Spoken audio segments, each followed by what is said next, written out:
O ICE atualizou os números de prisões em Hudson County, New Jersey, e o aumento de detenções preocupa a comunidade de imigrantes. Em Bloomfield, estudantes foram às ruas para protestar contra ações da imigração e pedir mais proteção para famílias e colegas imigrantes.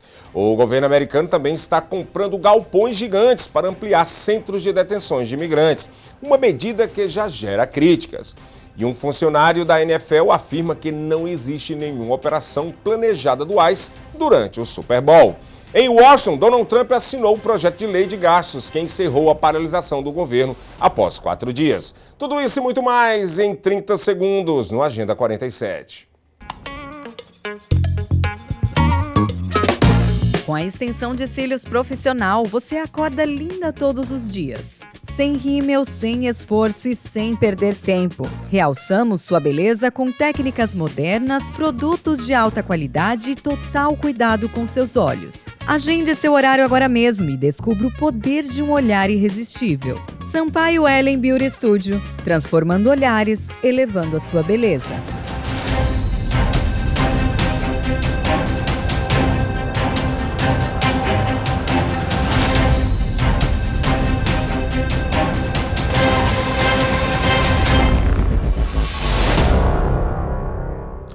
Olá, sejam bem-vindos ao Agenda 47, jornal dedicado a acompanhar de perto as principais ações e as notícias que envolvem o 47º presidente dos Estados Unidos, Donald Trump, destacando os impactos diretos na vida dos imigrantes e na política americana.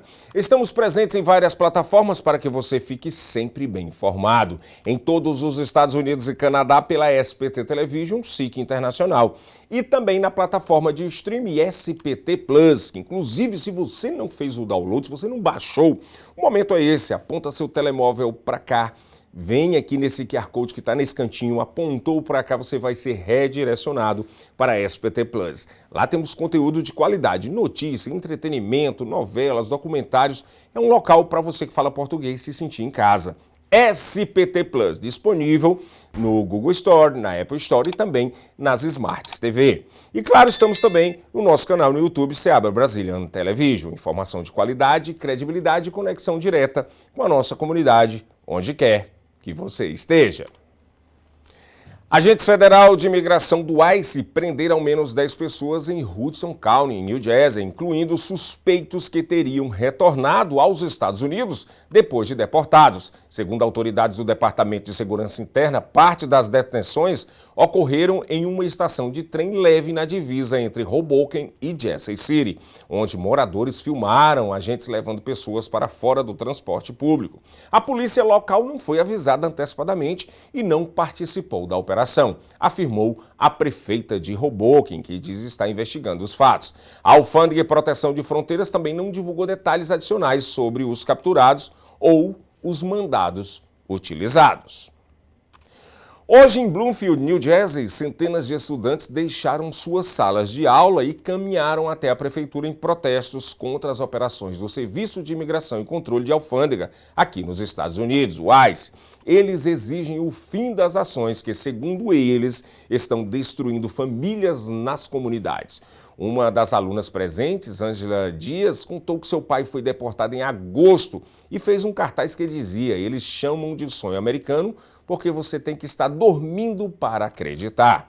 Autoridades locais e defensores de direitos civis criticaram a postura do ICE no estado. A governadora eleita de New Jersey anunciou que está criando um canal para moradores enviarem vídeos e documentos sobre as operações. A prefeita de Bloomfield afirmou que os estudantes não estão isolados do mundo e que a cidade fará o que for possível para protegê-los. Uma criança de 12 anos emocionou moradores de Jersey City ao falar contra as ações do ICE em uma reunião do Conselho Municipal. Ela disse que temos que fazer nossa parte para manter essas pessoas seguras, disse o menino, criticando a recente detenção de imigrantes do condado de Hudson County, onde agentes federais prenderam várias pessoas no último domingo, mesmo dizendo a um oficial eleito que não precisavam de mandado para isso. A reação na comunidade foi imediata, com líderes locais e moradores pedindo mais proteção e informações sobre os direitos. O debate sobre a atuação do ICE chegou às redes sociais e às ruas, reforçando o clima de preocupação e mobilização na região. Vamos ver um trecho do que o garotinho falou. They've been breaking apart families and ruining lives. For what? For a paycheck? For racism? It's just not right. I would like to talk about an issue that is very important in our community. I remember I was in school one day, and I heard that the parent of a kid from the grade above me was going to be deported, so the family had to flee the country. If you hadn't already guessed, the issue I would like to talk about is ICE. They have been breaking apart families and ruining lives. For what? For a paycheck? For racism? It's just not right.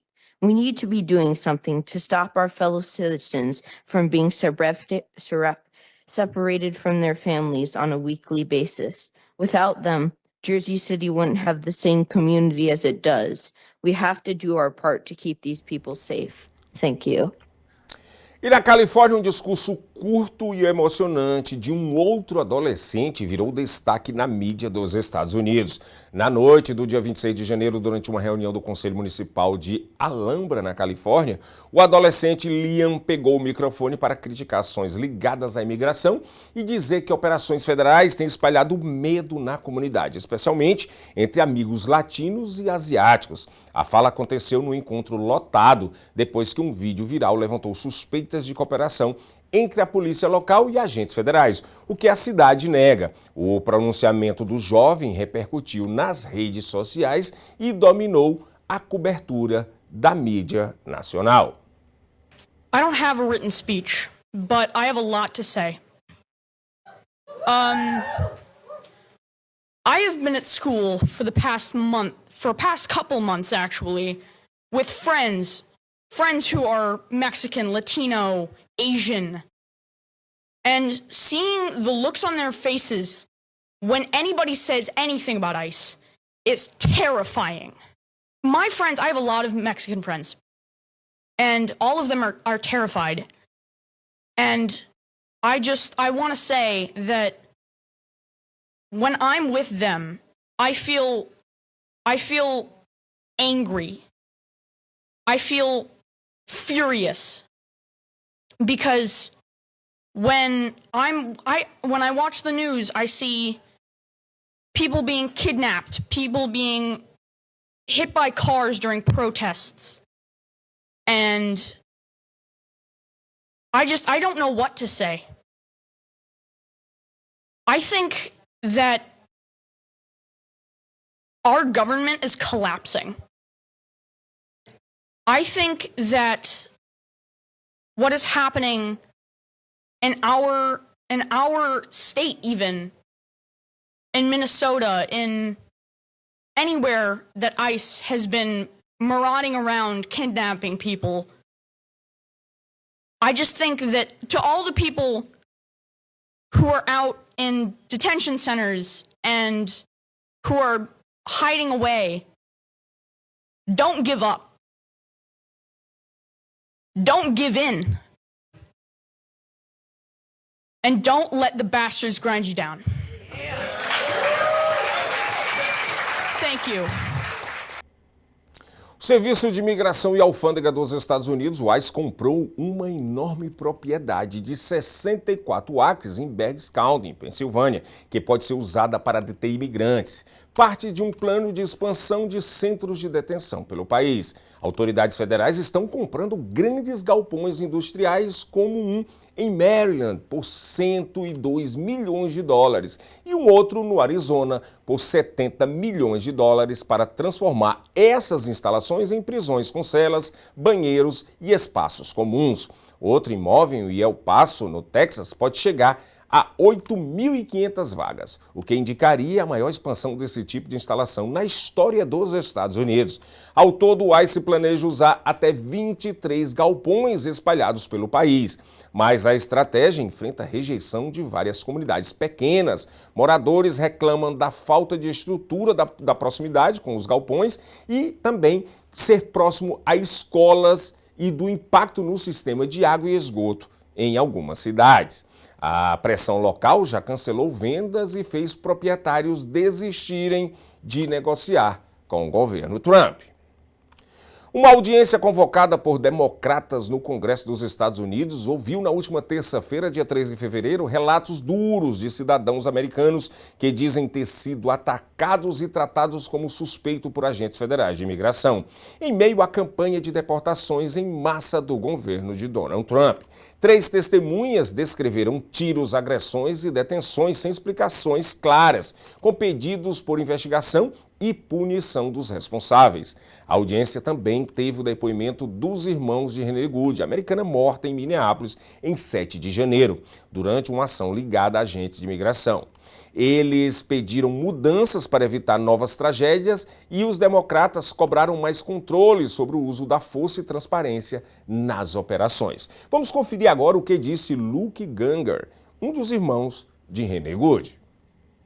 Thank you, Ranking Member Blumenthal and Ranking Member Garcia and distinguished members of Congress. My name is Luke Ganger, and I'm here with my brother Brent. Renee Good is our sister. We're here on behalf of Nay's big family and those who loved her. We're here to ask for your help. I was talking to my 4-year-old last week when she noticed I was not doing well. I had to come here today and talk to some important people. She knows that her aunt died and that somebody caused it to happen. She told me that there are no bad people and that everyone makes mistakes. She has Nay's spirit. The deep distress our family feels because of Nay's loss is in such a violent and unnecessary way is complicated by feelings of disbelief, distress, and desperation for change. In the last few weeks, our family took some consolation, thinking that perhaps Nay's death would bring about change in our country, and it has not. The completely surreal scenes taking place on the streets of Minneapolis are beyond explanation. This is not just a bad day or a rough week or isolated incidents. These encounters with federal agents are changing the community and changing many lives, including ours, forever. And I still don't know how to explain to my 4-year-old what these agents are doing when we pass by. Our family is deeply grateful for the outpouring of love and support from the community in Minneapolis and from people across the country and around the world. The prayers and words of support have truly brought us comfort, and it is meaningful that these sentiments have come from people of all colors, faiths, and ideals. That is a perfect reflection of Renee, who carried peace, patience, and love for others wherever she went. Our family is a very American blend. We vote differently, and we rarely completely agree on the finer details of what it means to be a citizen of this country. We attend various churches and some not at all. And despite those differences, we have always treated each other with love and respect. And we've gotten even closer during this very divided time in our country. And we hope that our family can be even a small example to others, not to let political ideals divide us, to be good like Renee. But the most important thing we can do today is to help this panel and our country understand who Nay is and what a beautiful American we have lost.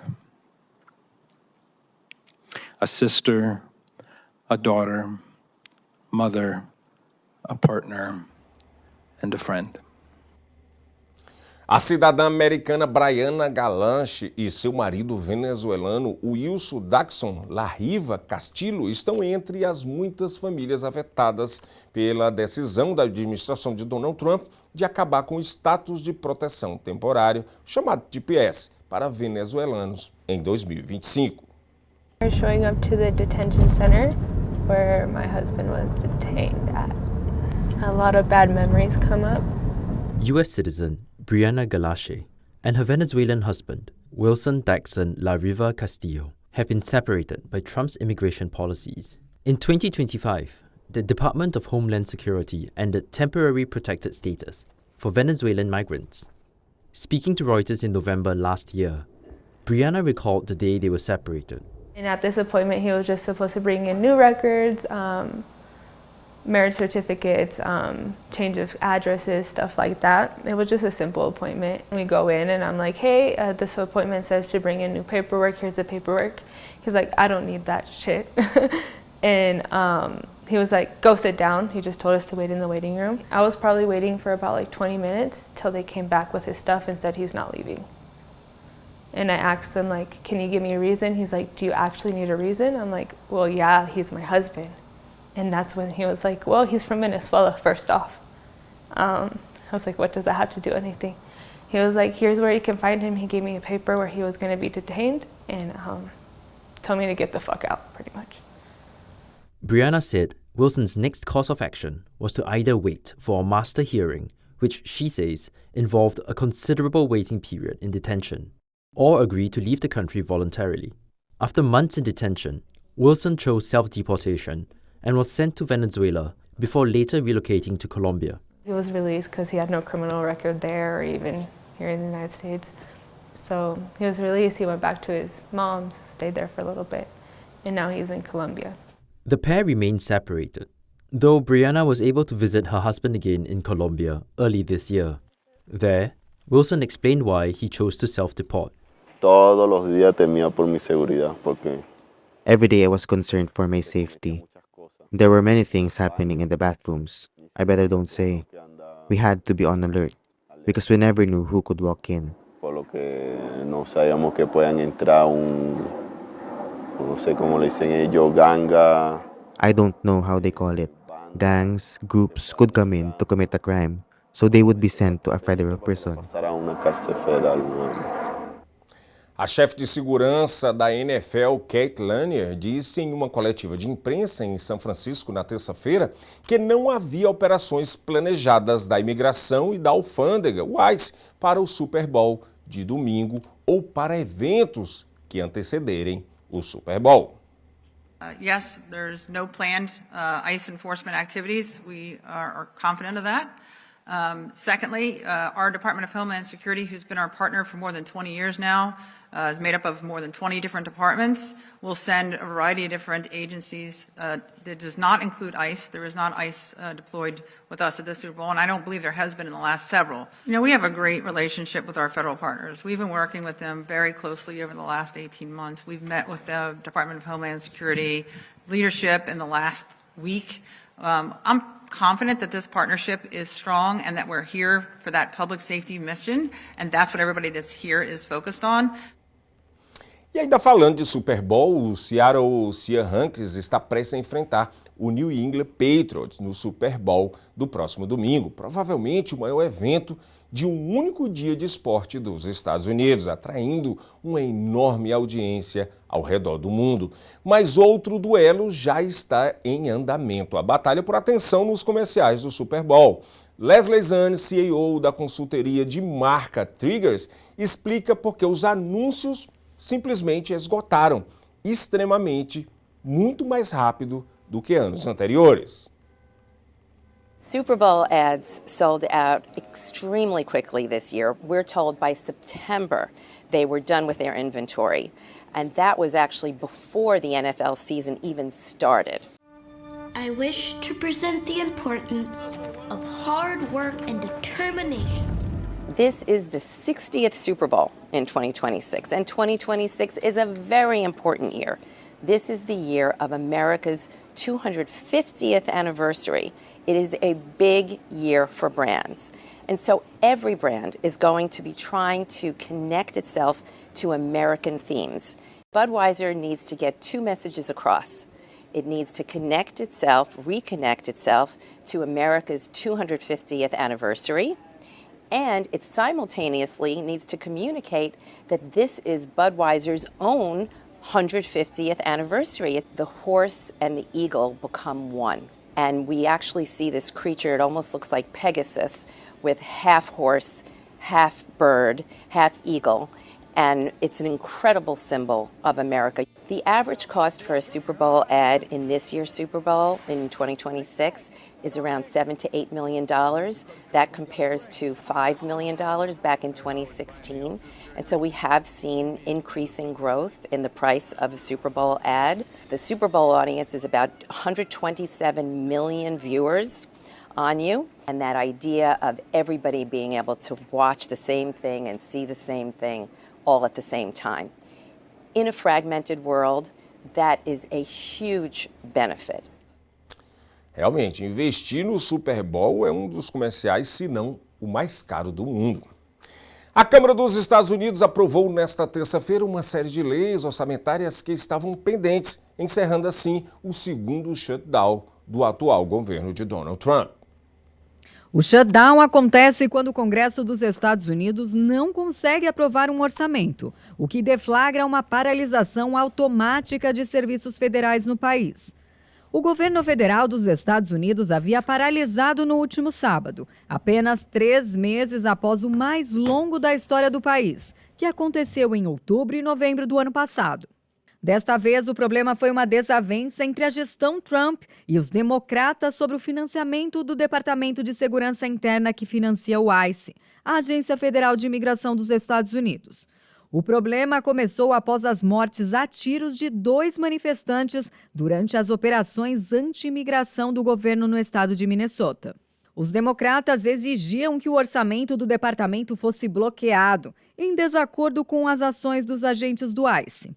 Analistas já projetavam na semana passada que este shutdown seria breve e teria um impacto mínimo, visto que já havia um acordo em vista aprovado pelo Senado e pendente de aprovação pela Câmara. A oposição aceitou aprovar 5 dos 6 projetos do texto orçamentário, enquanto a parte correspondente ao DHS será objeto de novas negociações nas próximas 2 semanas. Na semana passada, o texto parecia seguir para aprovação antes da data limite de 31 de janeiro, mas os acontecimentos de sábado em Minneapolis modificaram o contexto político. A morte de Alex Pretty, bem como a de Rene Good dias antes, por disparos de agentes federais em Minneapolis, provocou um movimento de indignação no seio da classe política. Devido às normas do Senado, eram necessários 60 votos de 100 para aprovar um projeto orçamentário. Os republicanos têm a maioria na casa, mas precisavam do apoio de vários membros da oposição para aprovar o orçamento. Embora o shutdown tenha entrado em vigor, é provável que não se repita o que ocorreu no ano passado, quando os Estados Unidos vivenciaram o fechamento governamental mais longo de sua história. Republicanos e democratas batalharam durante 43 dias por disputas sobre os subsídios aos seguros de saúde. E o presidente dos Estados Unidos, Donald Trump, sancionou também na terça-feira um acordo de gastos que encerra a paralisação parcial do governo dos Estados Unidos e dá tempo aos legisladores para negociar possíveis limites à repressão à imigração. But I'm thrilled to sign the Consolidated Appropriations Act. U.S. President Donald Trump signed a spending deal into law on Tuesday, ending a partial government shutdown that went into effect on Saturday. The deal gives lawmakers time to negotiate potential limits on Trump's immigration crackdown, while restoring lapsed funding for defense, healthcare, and other agencies. And it continues funding for the Department of Homeland Security until later in the year. Trump negotiated the spending deal with Senate Democrats, who are demanding new restraints on his aggressive immigration enforcement tactics, following the killing of 2 U.S. citizens by federal agents in Minneapolis last month. The deal passed the Senate by a wide bipartisan margin last week, and on Tuesday it narrowly passed the House of Representatives. On this vote, the yeas are 217 and nays are 214. Here's Democrat Steny Hoyer from the House floor. Minneapolis has shocked the conscience of America. The Congress needs to rein in the Department of Homeland Security.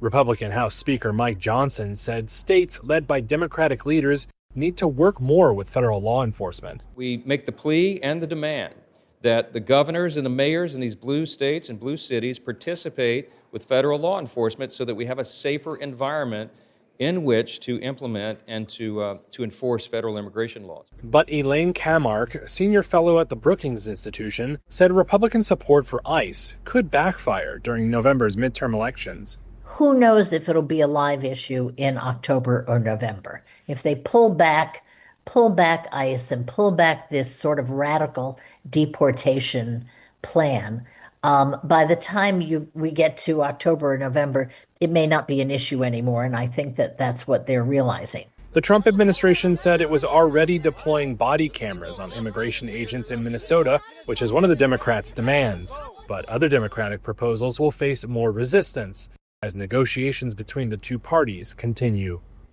Milhares de apoiadores de Nicolás Maduro marcharam por Caracas, na Venezuela, na terça-feira, 3 de fevereiro, exigindo a libertação do ex-presidente e de sua esposa, Cília Flores. A manifestação marcou um mês desde a captura dos dois pelas forças militares dos Estados Unidos. Milhares de pessoas saíram em marcha pelas ruas de Caracas na terça-feira, exigindo a libertação de Nicolás Maduro e de Cília Flores. A manifestação marcou um mês desde a captura do ex-presidente da Venezuela e de sua esposa pelas forças militares dos Estados Unidos. A mobilização, chamada de Grande Marcha, foi organizada pelo Partido Socialista Unido da Venezuela e atraiu membros da milícia bolivariana, juntamente com apoiadores que carregavam cartazes e vestiam camisetas pedindo o retorno do casal. Os manifestantes levavam bonecos de Maduro retratado como um personagem chamado Super Bigode e exibiam mensagens que diziam: "O Império os sequestrou, nós os queremos de volta." Nicolás Maduro Guerra, deputado e filho do ex-presidente, discursou para a multidão. Este povo não é um povo anti-americano. Não. Nós conquistamos uma profunda consciência anti-imperialista. Claro que sim. Nós, povo venezuelano, lutamos para consolidar nosso próprio modelo de desenvolvimento, nosso próprio modelo de democracia, nosso modelo político, nosso modelo social, para acabar com a lacuna da desigualdade, nosso modelo econômico para desenvolver a agricultura, as indústrias e a indústria petroleira, que é a grande alavanca do desenvolvimento total do povo.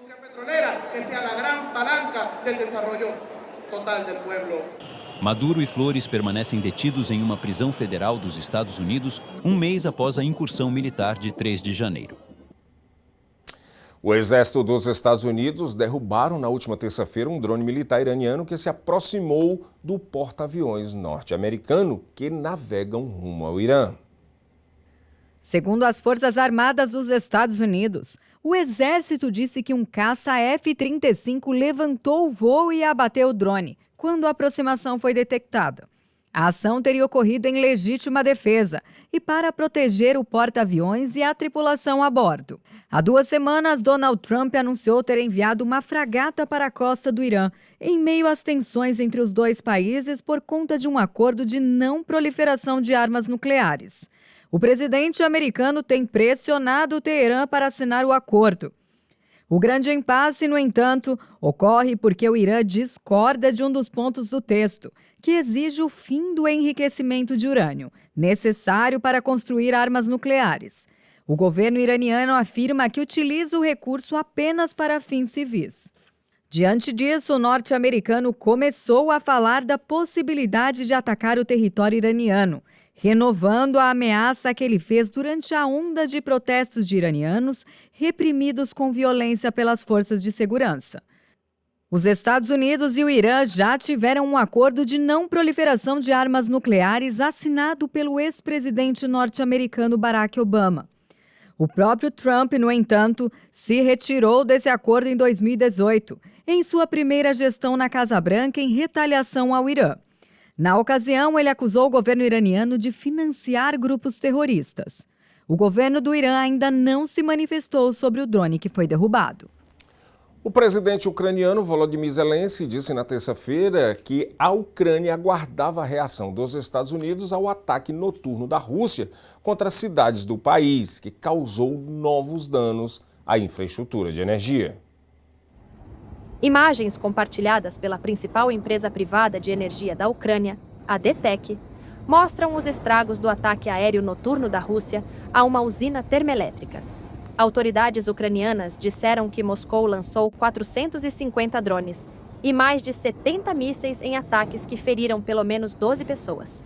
O bombardeio interrompeu o fornecimento de aquecimento em diversas cidades, incluindo a capital, Kiev. Em uma postagem no X, o presidente Volodymyr Zelensky acusou a Rússia de se aproveitar da trégua energética apoiada pelos Estados Unidos. Ele disse que Moscou usou a pausa nos combates para estocar munições. Em seu pronunciamento noturno, Zelensky afirmou que Kiev aguarda uma resposta dos Estados Unidos. Falando com repórteres, o presidente norte-americano, Donald Trump, disse que o acordo com o presidente russo Vladimir Putin expirou no domingo. Quando perguntado se estava decepcionado, Trump respondeu: "Eu quero que ele termine a guerra." Uma primeira rodada de conversas trilaterais no fim de janeiro não trouxe avanços sobre questões territoriais. Moscou exigiu que a Ucrânia ceda mais território no leste do país, algo que Kiev se recusa a fazer.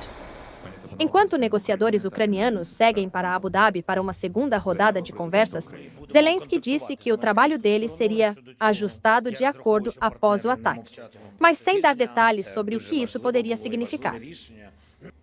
Após um ano marcado por trocas de farpas e ameaças, os presidentes Gustavo Petro e Donald Trump finalmente se encontraram pessoalmente em Washington na última terça-feira. Os líderes podem não ter feito grandes anúncios ou alcançado acordos importantes, mas pelo menos pareciam se dar bem e mostraram sinais de satisfação com o resultado do encontro. Trump foi o primeiro a falar sobre a reunião desta manhã, que também contou com a presença do secretário de Estado dos Estados Unidos, Marco Rubio, do vice-presidente DJ Vance, além da ministra das Relações Exteriores colombiana, Rosy Yolanda Villavicencio, entre outros altos funcionários de ambos os governos. Trump foi questionado se ele havia conversado com Petro sobre esforços para combater o tráfico de drogas, um dos momentos mais tensos do relacionamento deles. O presidente americano disse, abre aspas, trabalhamos nisso e nos demos muito bem, fecha aspas. Trump ainda afirmou que a reunião foi muito boa e disse que Petro era fantástico. Friends, but I wasn't insulted because I never met him. I didn't know him at all. We got along very well, and we're working on that. We're working on some other things too, including sanctions. And we had a very good meeting. Pouco depois, Petro fez uma coletiva de imprensa e garantiu que a reunião havia sido positiva e que ele deixaria a Casa Branca com um ar de otimismo. El presidente de Estados Unidos recibió en su casa un presidente latinoamericano, no soy el primero, no seré el último, y hablamos de problemas concretos y de caminos conjuntos para solucionarlos. Él no cambió de manera de pensar en muchos temas, yo tampoco. Pero es que ¿cómo se hace un pacto? Un pacto no es entre hermanos gemelos. Un pacto es entre contradictores que pueden encontrar los caminos de una hermandad humana. Petro também assegurou que, junto com Trump, conseguiriam encontrar caminhos conjuntos apesar dos desentendimentos, sem dar mais detalhes, e destacou que falaram sobre como a Colômbia poderia ajudar na reativação da Venezuela. A reunião também não faltou símbolos de distensão. Pedro e Trump apertaram firmemente as mãos na Casa Branca antes de iniciar a reunião no Salão Oval. E, ao final, Petro rapidamente mostrou em suas redes sociais os 2 presentes que Trump lhe deu. A primeira é uma mensagem manuscrita escrita pelo presidente dos Estados Unidos em papel timbrado da Casa Branca, junto com uma foto dos dois líderes. O documento diz: Gustavo, uma grande honra. Eu amo a Colômbia. O segundo é um boné vermelho MAGA, um presente que agora é costume para os visitantes da Casa Branca. MAGA é um acrônimo para Make America Great Again, o slogan da campanha de Trump. Petro recebeu o presente e deu um toque especial. Com uma caneta, colocou um S no final da palavra América. Em meio a tantos apertos de mãos, presentes e otimismo, qualquer um poderia rapidamente esquecer que Trump e Petro estavam à beira de uma crise terminal durante 2025. Exceto pelo relacionamento com Nicolás Maduro, presidente da Venezuela, que foi deposto por ordem de Trump em uma operação militar em Caracas. A relação de Trump e Petro foi uma das mais tensas de todo o continente. O presidente dos Estados Unidos chegou a dizer na terça-feira, com certa ironia e momentos antes da reunião, que após a operação na Venezuela, Petro ficou muito bom. A primeira crise entre os dois começou em janeiro de 2025, quando Trump estava apenas começando seu segundo mandato, e Petro ordenou o retorno de 2 voos carregados com migrantes que já estavam no ar a caminho da Colômbia. No segundo semestre do ano, a crise se aprofundou. Em setembro, o governo Trump descertificou a Colômbia como aliada na luta contra o tráfico de drogas e depois anunciou que revogaria o visto de Petro para entrar nos Estados Unidos. E em outubro vieram as sanções pessoais. Petro foi incluído na lista governamental de nacionais especialmente designados, gerenciada pelo Escritório de Controles de Bens de Estrangeiros do Departamento de Tesouro dos Estados Unidos, por seu suposto papel no tráfico ilícito global de drogas. Em meio a uma escalada militar no Caribe entre Venezuela e Estados Unidos, por uma operação que Washington classificou por ser contra o tráfico de drogas, Trump disse em dezembro que Petro seria o próximo, após a queda de Maduro. A reunião de terça-feira acalmou as águas e parece ter lembrado ao mundo que a relação entre Colômbia e Estados Unidos é uma das mais estáveis em décadas, independente de quem governe. Os Estados Unidos são o principal parceiro comercial da Colômbia, enquanto a Colômbia tem sido um aliado estratégico dos Estados Unidos na luta contra as drogas e o terrorismo. Resta saber se, além dos gestos e otimismo desta terça-feira, Trump e Petro vão alcançar um acordo concreto. Ambos parecem dispostos a fazer isso. Muito bom quando a diplomacia realmente vence. Como diz a repórter Aletheia Rodrigues, há algum tempo aí parecia que eles queriam sangue um com o outro, né? Mas, graças a Deus, foi tudo resolvido. Vamos agora conferir a capa dos jornais comunitários. Vamos lá, aqui ó, política, esse é o destaque do Gazeta News, Brasília News, que é da Flórida. Política anti-imigração de Trump fecha o cerco também à imigração legal. FIFA recebeu mais de 500 milhões de pedidos de ingressos para a Copa do Mundo de 2026. Estados Unidos registram migração negativa pela primeira vez em 50 anos. Esse é o destaque do Gazeta Brasília News, lá da Flórida. Vamos conferir agora mais um jornal, diretor? Vamos lá, vem comigo. Vamos conferir o Brazilian Times. Brazilian Times traz aqui, empresário brasileiro é detido pelo ICE ao chegar para trabalhar em Stone, em Massachusetts. A administração Trump é processada nos Estados Unidos por congelar visto de imigração de 75 países, inclusive o Brasil. Nauana, vencedora do Brazilian Talents, vai encantar no Valentine's Day do Macau Country Club. Olha só, gente, que legal. Enfermeira incentiva injetar drogas em agentes do ICE para paralisá-los. Que coisa louca, né? Esse negócio tá ficando muito louco, Mas é isso, gente. Por agora é só, logo mais às 7 horas da noite, você já pode conferir lá na SPT Plus. Se você ainda não fez o download, faça agora mesmo. O Brasil News, trazendo a atualização do Brasil, dos Estados Unidos e do mundo. E não se esqueçam de se inscrever no nosso canal. A maioria da nossa audiência é de pessoas que só passam, assistem e vão-se embora. Se inscrevam para sempre ficar assistindo o nosso conteúdo, nossos jornais e também comentar lá. Se você gostou, dá o like, se não gostou também, dá o dislike, mas comenta e no final você toca no sininho para receber novas notificações. Muito obrigado pela sua audiência e até o próximo jornal.